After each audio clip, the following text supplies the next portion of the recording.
A heavy rainstorm hit, flooding the entire city. Meanwhile, my husband Henry ended up in bed with Linda, a female classmate staying at our place. I was furious and wanted Linda out. Henry actually got physical and pushed me from the window ledge. Our 3-year-old daughter, crying out for me, jumped after me from the window. We both drowned. After the storm cleared, Linda got pregnant, and Henry happily married her. His parents were overjoyed, completely forgetting about me and our daughter. Until I was reborn. I got home tonight. I was stunned staring at a message from Henry in our family group chat. Then came a voice message from his mom, Kate. Henry, come over to your parents' place. I'm planning to make fresh buns today. I got all your favorite fillings. And there's also some beef stew. Henry replied after a while, Mom, I miss Lily. Haven't seen her in 2 months. Henry was on a project. He's gone 10 months of the year, and this time he was away for 2 solid months. Lily is our daughter, just turned 3. Kate answered, bring Zara and Lily along. I made lots of buns, so there's plenty for everyone. This isn't up for debate. Kate knew I wouldn't go, even though she suggested it. 2 years ago, I was still working. Kate came to help with the kid but didn't do it well. She didn't notice when Lily had a fever. Lily banged her head and was bleeding, and she said, kids bump into things, what's a little injury? How was that a little thing? She bled a lot, needed stitches at the hospital, and was left with a scar. I remembered when I was pregnant, and Kate brought these weird remedies. She insisted I was having a girl and suggested an abortion. Back then, the relationship hadn't soured yet, so I nodded along and continued with the pregnancy. After Lily was born, Kate was outright dismissive, pressuring me to have a son and ignoring Lily. I was so mad about Lily getting hurt that I finally blew up, and we had a huge fight. Kate threatened to never step foot in my house again, saying not to expect her to help with the kid. I told her I'd take care of my own child. So, even though we lived nearby, we haven't spoken or seen each other in 2 years. I quit my day job to take care of Lily and started freelancing with a social media account. Henry kept trying to mend things between his parents and me. In my past life, around this time, despite still feeling hurt, I calmed down and went to see Kate since she seemed to be making peace. Sure enough, Henry soon texted in the group chat, Zara, what do you think? How did I reply back then? Oh right, I said Lily had a slight fever and maybe next time. Hearing Lily was sick, Henry came home pronto. Little did I know a massive storm was on its way. In just a day, the entire neighborhood was flooded, with water reaching above knee level. 3 days later, the entire first floor was underwater. Henry's parents, Matt and Kate, lived on the second floor and were in a panic. Luckily, we had an inflatable raft from when I used to take Lily swimming. Henry inflated it and paddled over to bring them to our place. Kate came and apologized profusely, claiming she now missed her granddaughter dearly and wanted to see Lily every day, asking me not to drive her away. She fussed over Lily and took care of all the house chores. Henry also chimed in that we should let bygones be bygones. Seeing Kate like that, I thought she truly changed and said nothing. A day later, Linda knocked on our door. Linda was mine and Henry's high school classmate and conveniently lived in our building. She said she ran out of food, her rented place wasn't secure, and dodgy people were bothering her. She didn't know what to do. Henry said she was a poor soul and, since we had an extra room, took her in. Who knew the rain would continue for a month? Although I had stocked up plenty as a food blogger, it was running low with so many mouths to feed. Seeing we'd soon have nothing, I told Henry to find a way to get Linda out. She could stay, but she had to fend for her own food. We were already hungry, no extras to share. When I went to address it, I found Henry there with her. Their compromising position had Henry panting and Linda blushing. My mind went blank and I blew up. Matt and Kate came rushing, scolding Henry constantly. Matt even pulled out a belt and whipped him hard. I demanded they all leave. But Kate said, Zara, you've been married to Henry for 5 years. Don't you know him by now? This must have been her seducing him. With the downpour outside, he'd surely die if he stepped out. Think of Lily, let's wait until the rain stops, okay? Henry, Matt, and Kate pleaded desperately, and our daughter was wailing. Finally, holding Lily, I calmed down and agreed to let Henry stay but insisted on kicking Linda out. This time, Matt and Kate sided with me, and Linda was sent away without a word from Henry. Linda, having nowhere to go, wailed inconsolably outside our door. Her sobbing disturbed me, and I heard Henry sneaking her in late at night. I burst into rage again, only for Henry to get physical, pushing me from the window ledge. My daughter, awakened, ran after me crying and jumped from the window too. Below was the deep flood, and we were drowned. Linda, shamelessly, moved into my house. 3 days after, the rain stopped, and floodwaters receded. Linda found out she was pregnant, and Henry married her cheerfully. Matt and Kate beamed with joy, not sparing a thought for Lily and me, their murdered victims. Tears poured uncontrollably as I grabbed tissues to dab away. My phone rang, and it was Henry. Check the group chat. Mom wants us to take Lily and come over for dinner. Let's just go, okay? He said. I hadn't replied in the chat, so he resorted to calling. I glanced at my daughter asleep on the bed and walked to the living room. I'm tired today. Almost napped off with Lily earlier. You go ahead. After a moment, I added, if you stay late, just crash at your parents' and come back tomorrow. By tomorrow, the downpour would have hit, and the water would be knee-deep, making it hard for him to return. Henry didn't think twice and agreed, all right, just don't go to bed too early. Remember to have dinner. Even if you don't eat, Lily still needs to because she's still growing. I suppressed my emotions and replied calmly, okay. After hanging up, I glanced at the sky. It was gloomy and already past 4 in the afternoon. If I remember right, the heavy rain starts at 7 tonight. It'll be a sudden change with thunder and lightning. I've got a little over 2 hours, so I better hurry. Lily was still asleep. She had a slight fever, so her forehead was a bit red. I changed her fever patch and grabbed the car keys to hit the supermarket for a big haul. The upcoming rain would last a whole month, causing massive floods throughout the city. The water level in our neighborhood would rise as high as the 10th floor. If I didn't go now, I wouldn't have the chance to get supplies. After stepping out, I remembered something and immediately called my parents. They live in the countryside, on higher ground, so the heavy rain last time didn't affect them much. Still, I wanted to remind them, Mom, the upcoming heavy rain will last over a month. You should go out and buy as much food as you can. My mom said, with your dad, we're farmers. We have enough rice at home to last us 2 years, don't worry. And the vegetables? The veggie garden is just out back. We have plenty of cured fish and meat, and tons of fresh vegetables too. Living in the countryside has its perks. Even if the diet's not the best, we won't go hungry in this kind of extreme weather because we have plenty stored. I felt relieved. My mom suggested, why don't you bring Lily home? There won't be any floods, right? I declined, Mom, I've also stocked up a lot. We're fine, don't worry. If I could have returned earlier, I would have taken Lily to my parents' place. But with only a bit over 2 hours till the weather changes drastically, the car would still be on the road. If we end up driving through water, or face bad roads, or even landslides, there's no guarantee we could make it. To be safe, I decided to stay put. The big supermarket isn't far from my place, just a 2-minute drive. I hit the rice and oil section first, grabbed 2 bags of 100-pound rice. After thinking about it, I headed over to the instant food section, picked up 5 boxes of instant noodles, and boxes of canned fish, meat, and vegetables. And all sorts of snacks, sausages, milk, eggs, and lots of little snacks my daughter loves. I practically swept them all into my cart. I bought bag after bag, loading them into the car bit by bit. Next was fresh produce, picking the ones that store well, potatoes, carrots, sweet potatoes, yams, chestnuts. Plus various meats, beef, lamb, pork. And super storable nuts like walnuts, seeds, and pistachios. I remembered that 2 weeks into the rain, there had been no electricity, water, or gas. Drinking water was a must, so I got 10 large barrels of bottled water and some water purification tablets.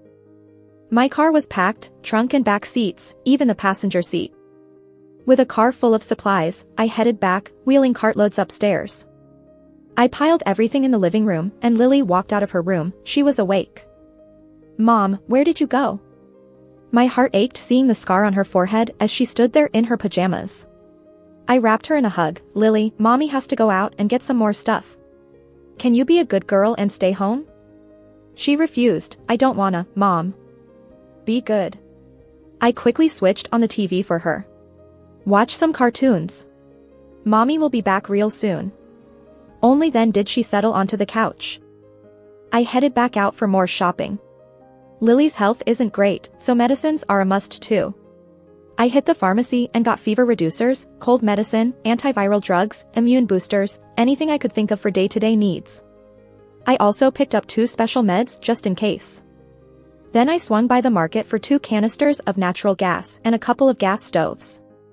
I saw stacks of plastic buckets that don't take up much space, so I bought about a dozen of those too. Passing the supermarket again, I popped in for various care products, toiletries, toilet paper, trash bags, and condiments. Even though we had some at home, it wasn't a lot. Thinking the power outage might cause inconveniences, I got a bunch of candles and batteries, power banks, and flashlights. Snagged a fruit knife and a can of pepper spray just in case too. I brought everything back home, feeling relieved. With these supplies, my daughter and I could easily last a year. By 7 p.m., the heavy rain arrived right on time. I got home just in time, about an hour before. In the chat, Henry sent a message. Soon, Kate sent a voice reply, drive slowly, there's no rush. The buns are steaming, mom's making dumplings. I alone knew Henry wouldn't come back so soon, the rain would delay him. He wouldn't make it home till 11 at night. But what do I care about that? I made 2 dishes and a soup, my daughter ate happily. After that, I bathed her, noticing her fever was down, and put her to bed. All night, I kept the windows and doors tightly shut, so the thunder and lightning outside didn't bother us too much. I got up early in the morning and started organizing the stuff I bought into the cabinets. While making congee for my daughter, Henry called. Zara, last night's rain was heavy. I didn't get home till midnight. My car's submerged out here in this rain. I asked, are you still in bed? His voice was hoarse, clearly just awake. He gave a gruff affirmation. I cautiously said, with this heavy rain, why not stay at your parents'? Your car's useless now anyway. Wait for the rain to stop before coming back. Lily and I are good here. After all, I'm on the 28th floor, no floods can reach us up here.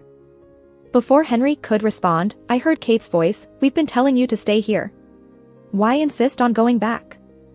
Then, realizing the awkwardness, Kate quickly amended, I mean, it's pouring out. Are you planning to walk back? Better wait till the rain stops. Henry finally relented, saying, all right. Show me Lily on video later. I'll come back once the rain stops. I hung up the phone with a sigh of relief. When Henry called again on video, I handed the phone directly to my daughter. I stepped out onto the balcony and looked down. The rain was pouring so heavily that I'd heard the underground garages were flooded, and the water had reached the street level. There were hardly any people walking below. By the afternoon, photos started showing up in the residents' group chat. The owners on the first floor shared images of their flooded homes, with the water reaching calf height, captioning it with, it's all gone. Is this the end of the world? There were also various doomsday rumors appearing on the news. The authorities quickly debunked these but advised the citizens to stock up on food and water, mentioning that the duration of this storm was uncertain and could lead to flooding. This just made the panic spread even more. By evening, I noticed more and more people downstairs. They wore raincoats and carried umbrellas, lugging bags of supplies from the supermarket back home. Many people in the resident group chat were sharing the supplies they bought on their own. Plenty of people had a keen sense of crisis, but Kate didn't seem to notice. During a video call with Henry, I heard Kate complain, with all this rain, how are we supposed to go grocery shopping?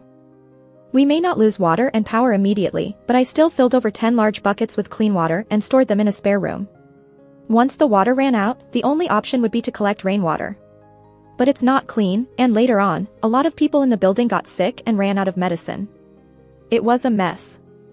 Lily's health isn't great, so I need to make sure she eats clean food.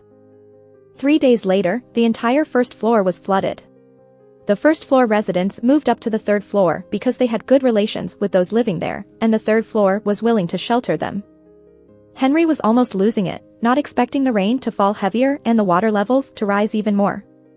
Seeing that the second floor was about to get flooded, and knowing that Matt and Kate lived there, Henry called and said, Zara, my folks' place is about to flood. I remember Lily has an inflatable boat. Why don't you leave Lily at home and use it to come get us?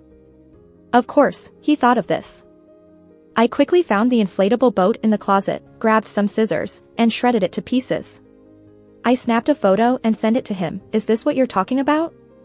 Saw it like this a few days ago. Henry was frustrated, saying, forget it, we'll figure a way over. Make sure to lock up at home, Zara. At times like these, all sorts of shady people come out. I replied, got it. The building group chat was buzzing too, with office workers complaining about their heartless bosses who still expected them to work during this time. Some people who didn't stash food were scrambling over the past few days to buy from other residents. I heard instant noodles were being sold for $50 a pack.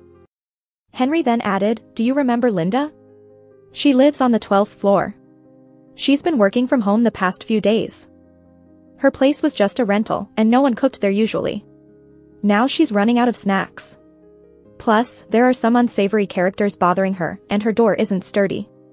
She's too scared to sleep at night. Zara, I was thinking, since we have spare rooms, could we let her stay for a while? We're former classmates and now colleagues, and with things like this, I can't just say no. I looked at these messages, chuckling bitterly, and then called him. If Linda's having problems, why not reach out to me? I helped her find that apartment. She always said she wanted to thank me, but never did. Now she runs into trouble and comes to you first? Henry quickly answered, maybe it's because we work together, so she contacted me more. I immediately countered, didn't you say before that your work doesn't overlap with hers? Why does she suddenly need to connect with you? Henry seemed a bit irked. Zara, with everything going on, can you stop overthinking? Linda's job recently shifted, and she needed some info from me. That's all. Let's not talk about this. Just set up a room for her, alright? We still have to see each other later, let's not make it awkward. No way. What did you say? Henry seemed stunned. Word by word, I said, we're out of food. We can't take her in. Henry was suddenly anxious, raising his voice, don't you usually cook at home? How could there be no food? If you refuse her now, what if something happens to her? Henry, I was almost amused with anger. At a time like this, you're more worried about some irrelevant person than Lily and me? Henry finally seemed to understand, speaking softly, Zara. I ignored him and hung up. A day later, the second floor was flooded. The residents there were cursing, begging for shelter. I charged all 30 power banks, just in case we lose power. As for the meat in the fridge, anything we can't finish, I turned it all into cured meat. It's easier to store. All these days, I've been cooking lavish meals.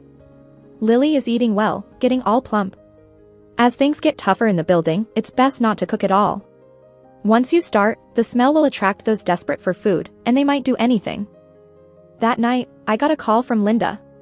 Zara, I'm outside your apartment. Can you let me in? She'd been to my home a few times before, always warmly welcomed. What do you want? My tone was a bit cold. Linda, sobbing on the line, pleaded, the door at my rental isn't good, and someone keeps knocking. I'm scared. Zara, can I stay over for just one night, please? I recalled something from a year ago. Henry came home one day asking, do you remember Linda? He told me Linda had been cheating and got divorced, then ended up working at his company. He asked if I could help her find a nearby place to stay. Linda was our high school classmate. Though not particularly close, what she went through did make me feel sympathetic, so I seriously helped her find a place. She cried and told me that after 10 years of marriage, Kate kept blaming her for not having kids. Henry even got a mistress, forcing her out with nothing. I got the landlord to lower the rent for her and took her to buy groceries, even gave her a bunch of household items. She seemed really grateful back then, but over the year, there was nothing substantial in return. I didn't mind at first. But remembering the past life, when the rain lasted a month, and instant noodles cost $1,000 a pack, she stayed with me for a month and never offered to pay a single cent. Some people just take help for granted and even backstab when given a chance. After living through everything once, I've seen through a lot of people. No way. I turned her down flat. Henry, Matt, and Kate are coming back soon, plus I have 2 relatives here. It's too crowded, no room left. Linda, you gotta figure it out this time. Me, her tone was restrained. Before she could say a word, I added, I'm almost out of food too, and I can't head out to buy more. Do you have any? I could buy some from you. Linda quickly responded, I ran out ages ago, Zara. Hung up, I went straight to sleep.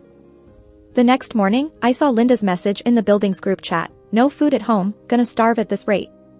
Can anyone lend a hand and save me? If I make it, I'll pray for you for life. The comments rolled in. Don't you work? No time to cook or stock up food. Same here. I'm down to 2 packs of ramen. $50 for a pack of instant noodles, and hot water free. Come on, it's a disaster. Can't you stop trying to make a profit? If you don't want to buy, then don't. No one's forcing you. As I scrolled down, a girl from the 17th floor mentioned Linda, I have some snacks, I can share a bit. Linda replied, thank you, kind soul. The time was 11 p.m. last night. The girl from the 17th floor seems to be prepping for exams at home, and her parents are on a business trip. She jogs every evening in the neighborhood. She's a sweet and kind girl. Lily often runs into her downstairs and calls out, pretty sister. The 17th floor girl smiles back and gives Lily some snacks. I thought for a moment, then messaged the 17th floor girl, no telling how long this storm will last. If you're well stocked, it's safer to keep it low-key. People can be unpredictable. Considering Linda looking for a place to stay, I added, lock up tight. Don't let strangers in. You're alone. Stay alert. By noon, she replied, thanks. I usually cook, so I'm well stocked. How's Lily? I have extra snacks to share. I sighed softly. She's too kind. But in a disaster like this, kindness might not be a good thing. I replied, no need. From past disaster reports and online chatter, rain like this might keep us locked in for a month or 2. Keep it for yourself, just in case. 17th floor girl, I've enough for 1. Thank you anyway. Henry called on video.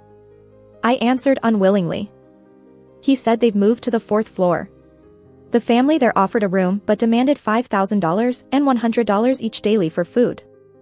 A week later, the flood reached the 4th floor.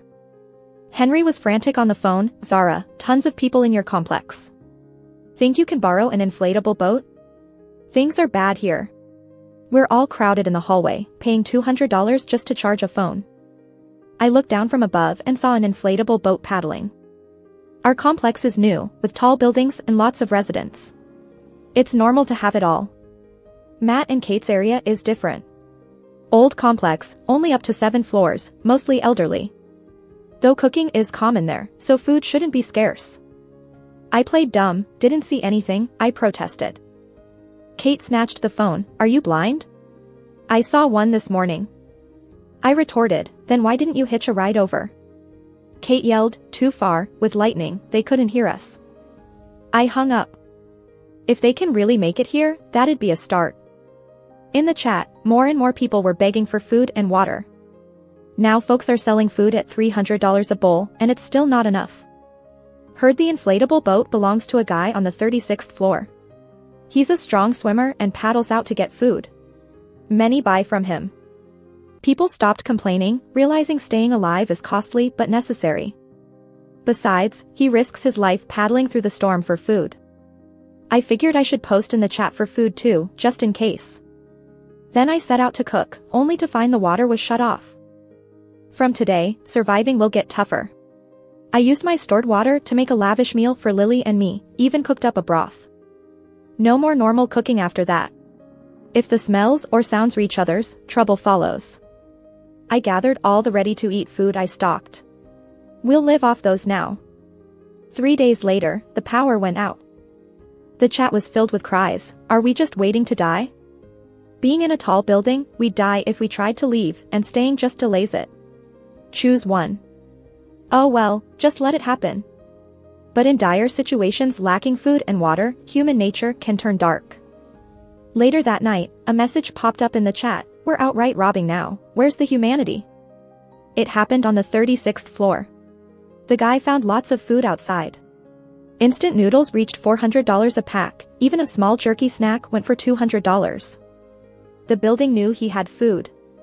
5 or 6 guys barged in, claiming to buy, then robbed him. The 36th floor guy got beaten up bad and posted a video of his injuries. The reactions were polarized. Get lost. Why steal? You were greedy, got what you deserved. Charging hundreds for little stuff. Many actually cheered seeing the video. Guys like him deserve it. Hoarding and profiting in disaster times. And it didn't end there. The next day, the body of the guy from the 36th floor showed up around the building. Apparently, he got upset and went to confront some people to get his stuff back. They beat him up, knocked him out, and threw him off the building. He drowned, and his body floated up. The building group chat went silent. The power's out, and pretty soon, folks with charged phones are going to be rare. Luckily, I prepared with a power bank to keep my phone going. Haven't heard a peep from Henry's end, don't know what's up with him. In the group chat, a guy named Mark takes charge. With water and food running low, he suggests everyone team up and venture out to look for food. A lot of people quickly signed up. A few days later, the rain's been pouring non-stop for over half a month. I heard some knocking and even banging on the door a couple of times but ignored it. Since the TV's a no-go, I opted to chill in Lily's room teaching her with picture books. At night, I make sure to draw the curtains tight to keep the candlelight from seeping out, so folks can't tell we're home. This one night, I woke up suddenly. It's only 2 a.m., but there's a flood of messages in the group chat. Scrolling to the top, there's a video from a young girl on the 17th floor.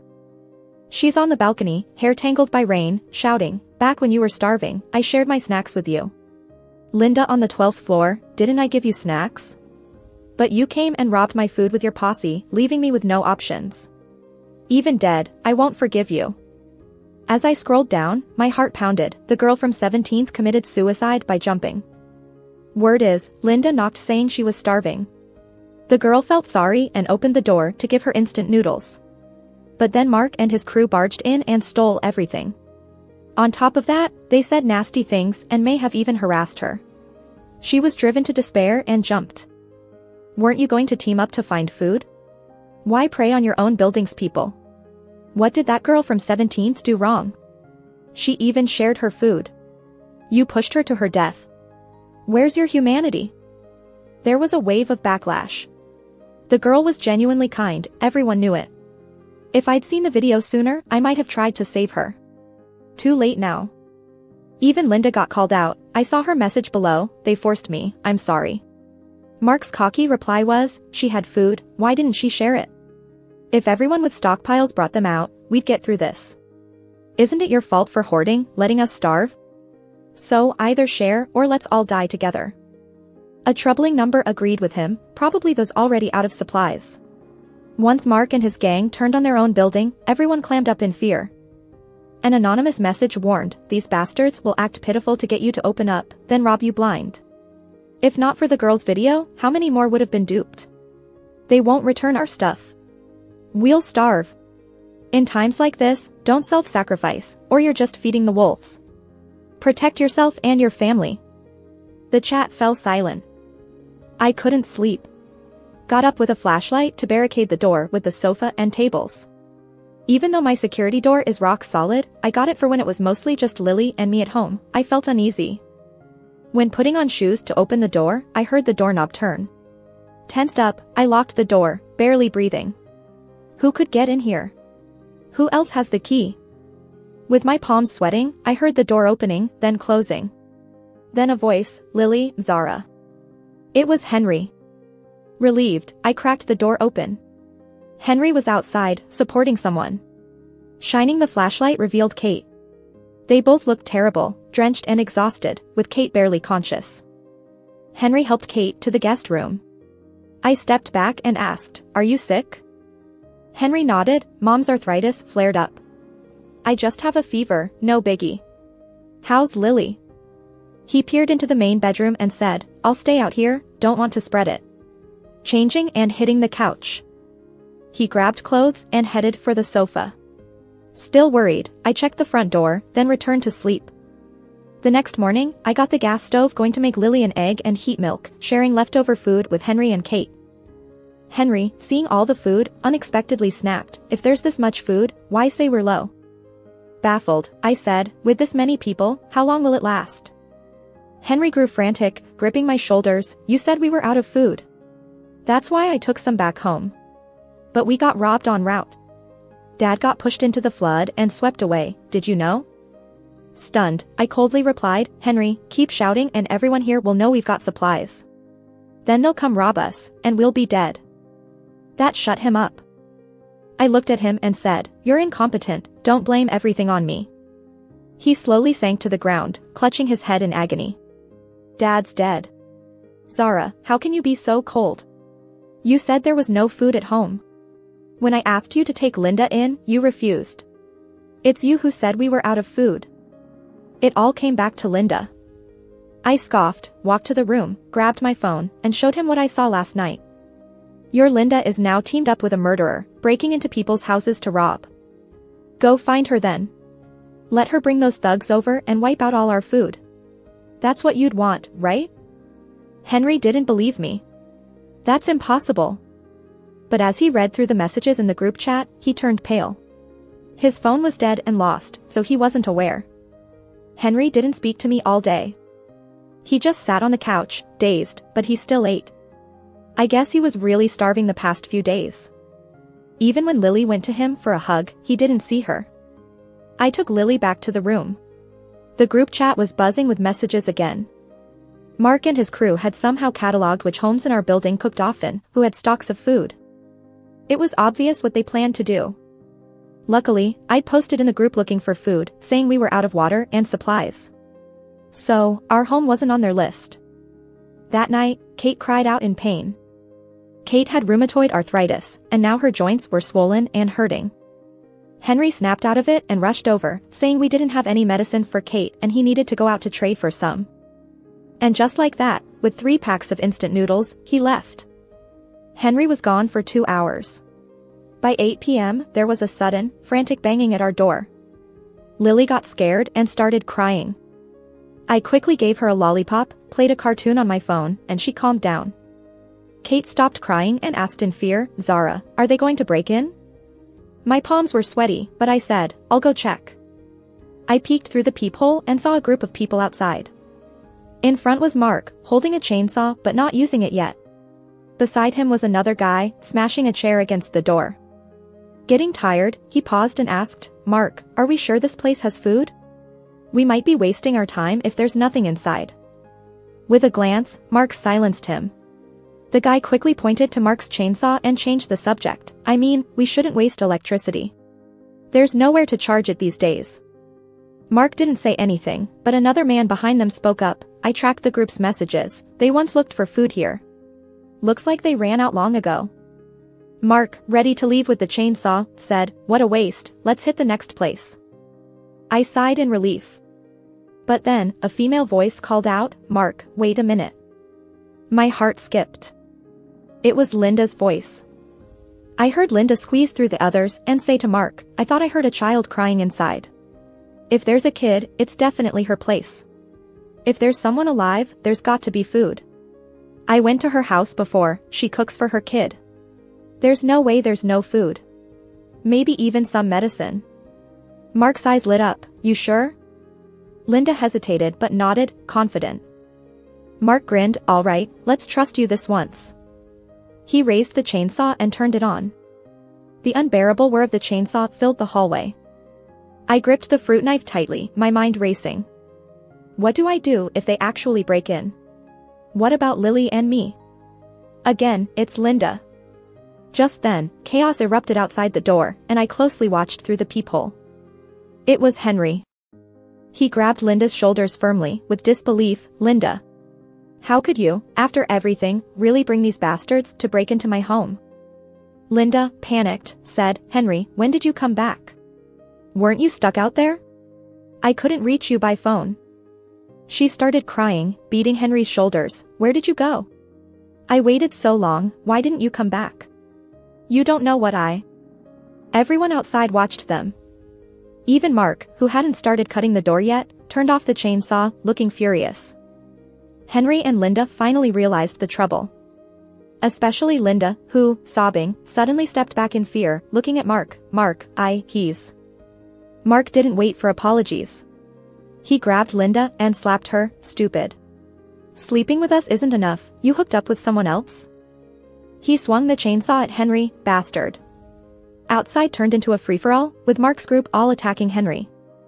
Henry's head hit the ground, leaving a bloody gash. Soon, all he could do was huddle there, wailing in pain. Linda cried harder, begging, "Mark, please, stop beating him, I beg you all." After a while, Mark finally stopped. One of his guys pointed at Henry and exclaimed, "Look at him, almost dead. I told you they were out of food. Mark, we've been fooled by this stupid chick. All she cared about was finding her old flame." Mark stomped on Henry's face hard. Then he dragged Linda toward the stairs. "Let's go." Henry lay there a long time before slowly crawling to the door handle. I opened the door and silently looked at him. In the living room. When he left, he was fine, but now he was bloody and limping. Kate sobbed out, "Henry, what happened to you? How did you end up like this?" His head was covered in blood, clothes soaked in it too. Kate helped Henry, desperately pleading with me, "Zara, help stop Henry's bleeding, quickly." I walked back into the room. From the doorway, I had turned up the volume of Lily's cartoons and shut the door, so she heard nothing. When I entered, Lily looked up. I smiled at her, enjoying the show. Lily grinned sweetly and went back to watching her cartoon. I grabbed the first aid kit and took the bandages and ointment out. In the living room, I wasn't sure if Kate was too anxious, but she clutched her chest, shouting, looking like she couldn't breathe. Henry instantly panicked, but every move hurt him more. Sitting on the floor, he couldn't get up and just looked to me for help. "Zara, can you check on Mom?" I helped Kate to the guest room and got her to lie down. I could see she was covered in cold sweat. Her lips were pale, she was shaking, and she clung tightly to my hand, saying slowly and deliberately, "Zara, you, and Henry, and Lily, you all must take care, you have to survive." She said this with tears in her eyes. Honestly, I could tell Kate wasn't going to make it. Last night, when Henry helped her back, she looked completely drained, so unlike her usual energetic self. Suddenly, I remembered how I used to be afraid of her. Coming from a rural background, Kate never really approved of me. During our relationship, she was always critical, and when we talked marriage, she even declared city families don't need dowries, both sides should just get a house each. My parents were upset for a long time because of her words. They eventually handed me their life savings, saying it was all they had, and they didn't want me to be looked down upon by my in-laws. Of course, I didn't accept it.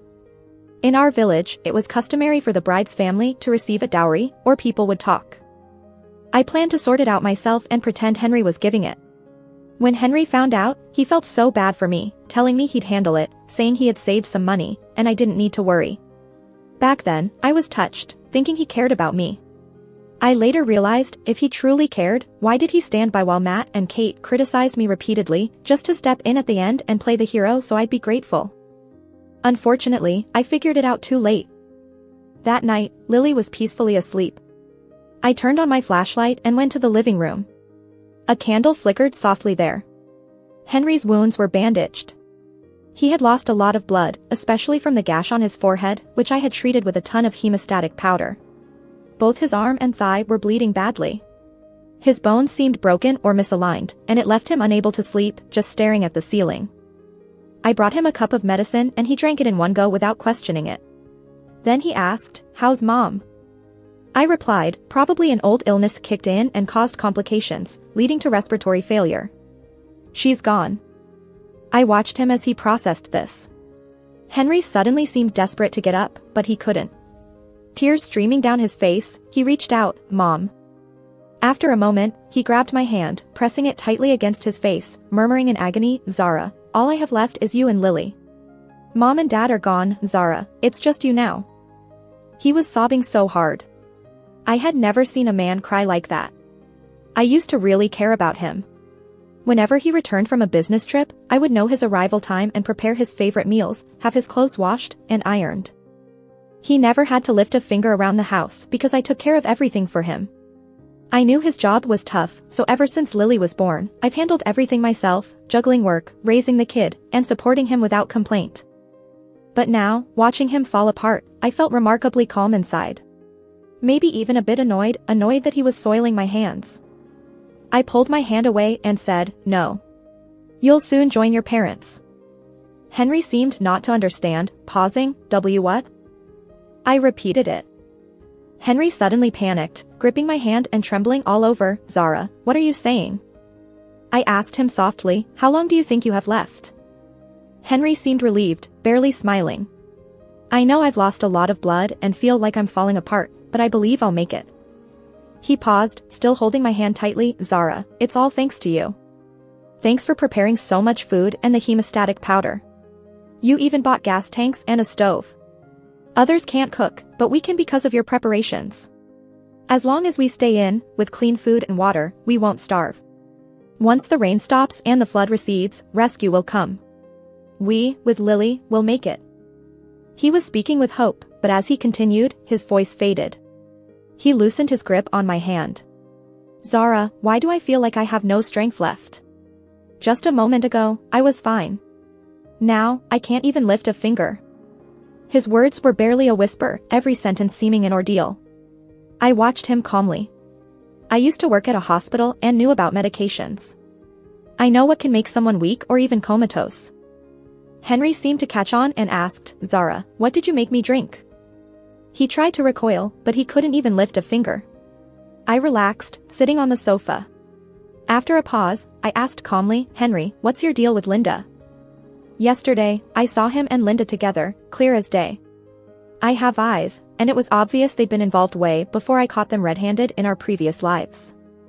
I laughed bitterly, you don't have to say it. I've already guessed.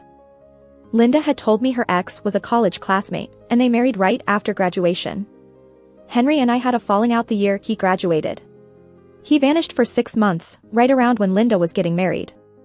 When he returned, he wouldn't stop apologizing, saying he was depressed from not finding a job.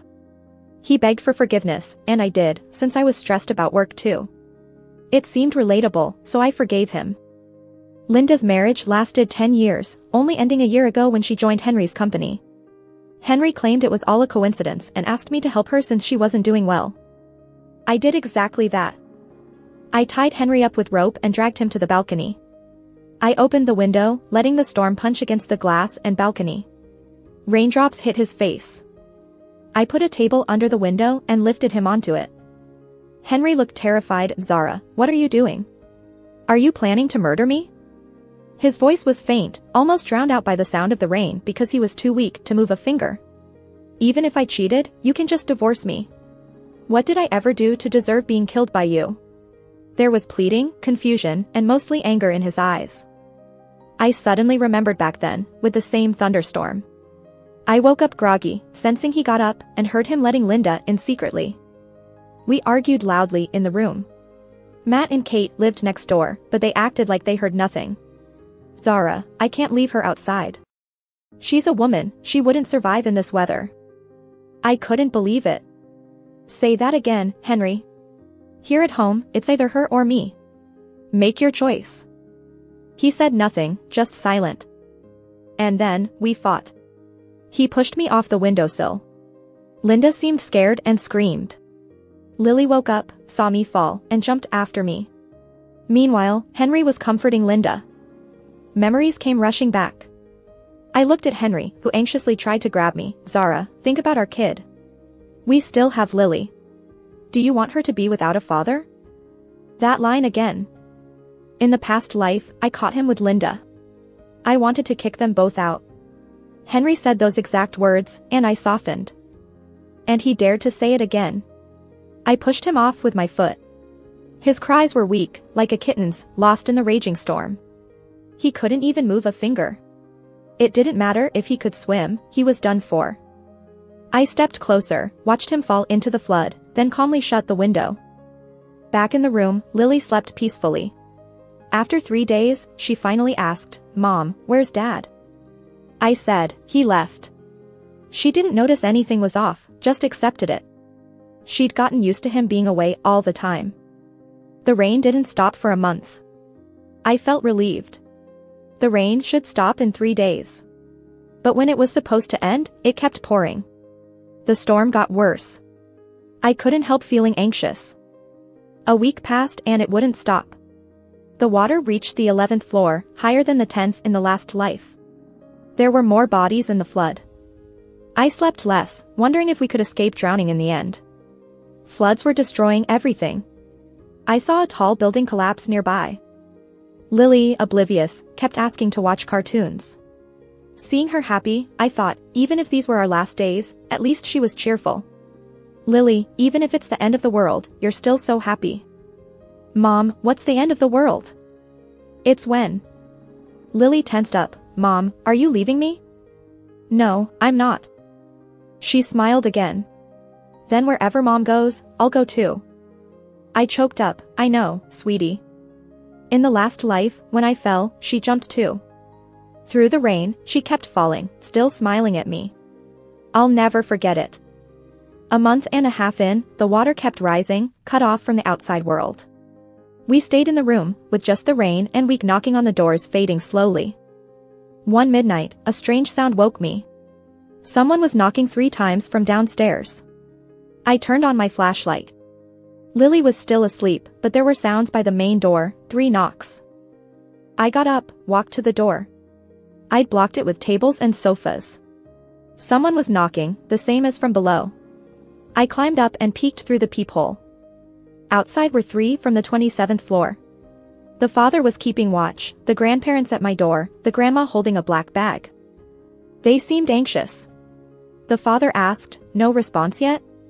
The grandmother replied, "She must be cautious." He sighed. "Mom, are you sure she has fever medicine?" "Of course she does," Grandma said. "Lily's health isn't great. If she doesn't, we're out of options. Mickey's been feverish and delirious." Mickey was their little boy. The knocking again. "They know we're here, they're right below." I thought a moment and asked, "What do you want?" The grandma quickly answered, "We need some fever medicine for Mickey. We only have sweet potatoes to trade. If you have any, we'll trade whatever you need. Please help us save him." "Hold on," I said. I went and got a bottle of medicine.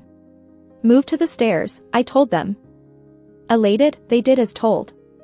I quickly put the medicine out, shut and locked the door. Outside, I heard the father, relieved, "Mickey's saved." The grandma wiped her eyes, thanking me. I told them to keep their potatoes. I didn't need them. They thanked me over and over before leaving. The hall fell silent again. This crazy downpour lasted a whole 2 months. The day it finally stopped, 2 months later, helicopters appeared in the sky. Drones were flying between the buildings, saying, "All residents, please head to the rooftop. The government will provide food and drinking water." Despite this, chaos was still breaking out in the buildings. A week later, soldiers arrived on the rooftop, and I heard a knock on my door. I opened it to find 5 or 6 people standing there, all in military uniforms. They held a plastic bag filled with food and water, meant for me. I didn't take it. Instead, I said, "I have some food and medicine at home that I can donate." The soldier in charge was surprised for a moment and asked, "How much do you have?" A couple of days earlier, I had placed everything from my home in the living room, leaving only the essentials for Lily and me. The rest was ready to be donated. The soldier looked at the stuff and didn't ask why I hadn't shared it before. It was like he understood everything and said, "Ma'am, you're doing great. During such tough times, it's crucial for good citizens like you to ensure your own safety first, no matter what." He added, "We will keep your donation confidential, and not a single piece of information about you will be leaked. Are you okay with that?" I replied, "Yes, I'm okay with it." I mentioned, "There's a guy named Mark in our building." The soldier immediately said, "Someone already reported them. Mark's group has been captured by us. Rest assured." As they were leaving, one of the female soldiers held my hand and thanked me several times, saying, "You have no idea how much we are in need of supplies right now, especially medicines. Our team, including the captain, is dealing with fever, and people are dropping every day. Thank you so much." The floodwaters finally started to recede around 2 weeks later. The day the signal was restored, my mom called. She cried when she heard my voice. "Zara, I'm just so glad you're alive. Is Lily okay?" I said, "We're okay." The city's recovery was slow. My parents suggested I take Lily and stay in the countryside for a while. I thought that was a good idea. Once transportation was back, I took Lily and left our home. As we went down, I saw the grandma from downstairs with her grandson on the stairs. They insisted on inviting me for a meal, and after a bit of thinking, I agreed. The meal was especially lavish, and Grandma Mickey shared how they survived the disaster. Her husband sold roasted sweet potatoes, and luckily, they had stocked up before the disaster. I had even scolded him for buying too much. Who would have thought those sweet potatoes would save their lives? Thanks to you too. Without that fever-reducing medicine of yours, my grandson Mickey might have. Mickey's dad insisted on transferring me $10,000, but I turned it down. Grandma Mickey asked, "What about the rest of your family?" I said, "They lived in another old neighborhood, which got flooded. It's just Lily and me who survived." Grandma Mickey held my hand and said, "From now on, we're family. If you ever need anything, come to us quickly." During dinner, Mickey's dad said that Mark group was too awful. If it weren't for them, many households could have survived. Luckily, they were caught.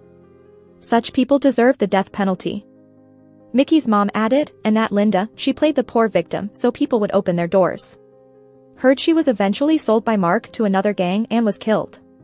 Serves her right. We felt grateful for having survived through this. Grateful people tend to cherish the life and loved ones they have after surviving disaster. I took Lily back to our hometown, and my parents were already waiting at the village entrance, smiling to welcome us.